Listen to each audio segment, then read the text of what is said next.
A large percentage of our customers want to use e-commerce as either their exclusive go-to-market approach or as a significant part of that. So let's walk through how an e-commerce platform like a Stripe, Chargeify, and so forth would integrate with the Zentitle environment. So here you would have your typical storefront that is powered by whatever e-commerce provider you have.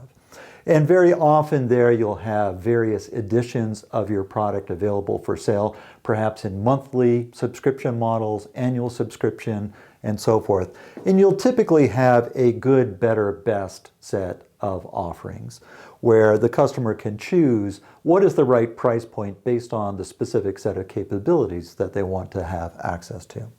So in this case, let's assume we're going to be processing an order for the better, the middle tier edition of that various product. So that within Zentitle is mapped into what we call an offering. So we would have an offering, say, better 1-year subscription. And that mapping allows you to say, okay, let's define the underlying set of features that are controlled by the customer choosing one or one of the other editions.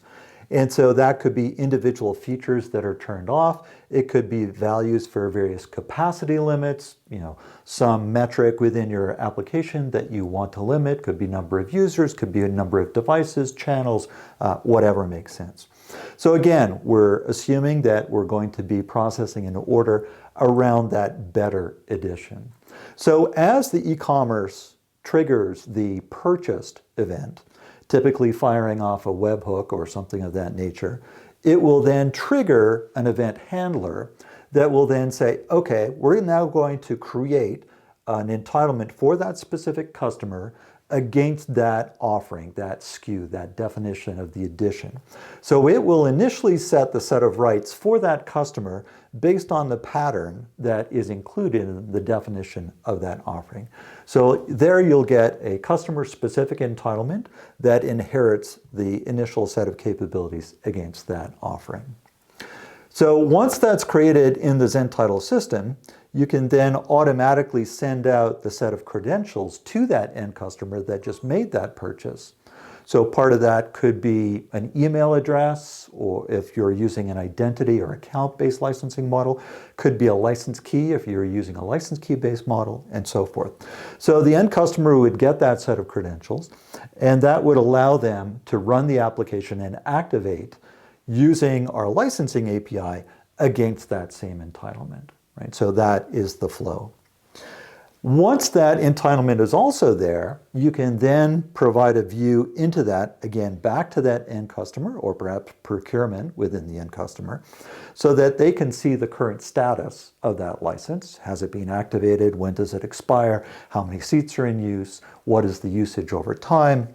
And then, of course, you also have full access to all of these capabilities from the straight Zentitle UI, which can be used by support and renewals and such to really understand where is the customer in their journey with regards to using that application, how heavily are they using it, all the information that they may want to take into account, either from handling support, handling a renewal, and so forth. So that's the way you would integrate e-commerce, Stripe, FastSpring, Zora, everything under the sun.